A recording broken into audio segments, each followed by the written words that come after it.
Edinburgh's Book Festival is the biggest and best respected literary festival in the world.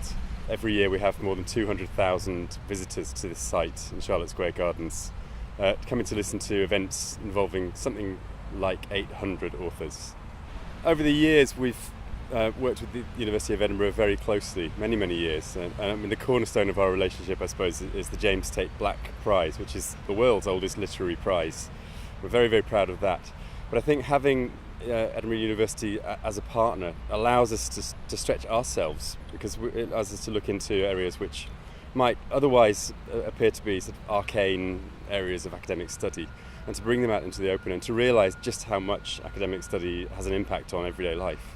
Many of our events sell out rather quickly, but there are still some extraordinary ones which it's worth coming to see.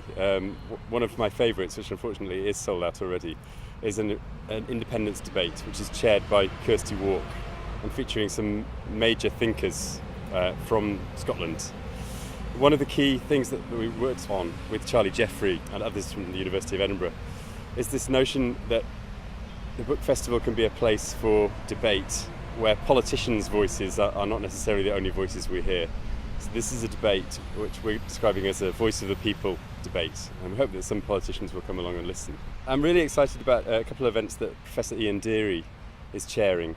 One is a writer called John Killick, who's written a book about dementia, and the other is an MIT professor called Suzanne Colkin, who's been involved in an extraordinary study of a man who was the subject of an experiment in the 1950s, and the experiment went wrong. And so out of this disaster and this personal tragedy has come a huge amount of learning about the nature of neuroscience and the way in which we build memories.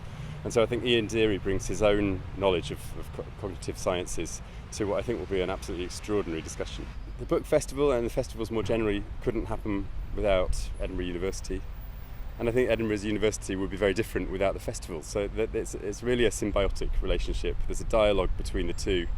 And the book festival is a public manifestation of big ideas.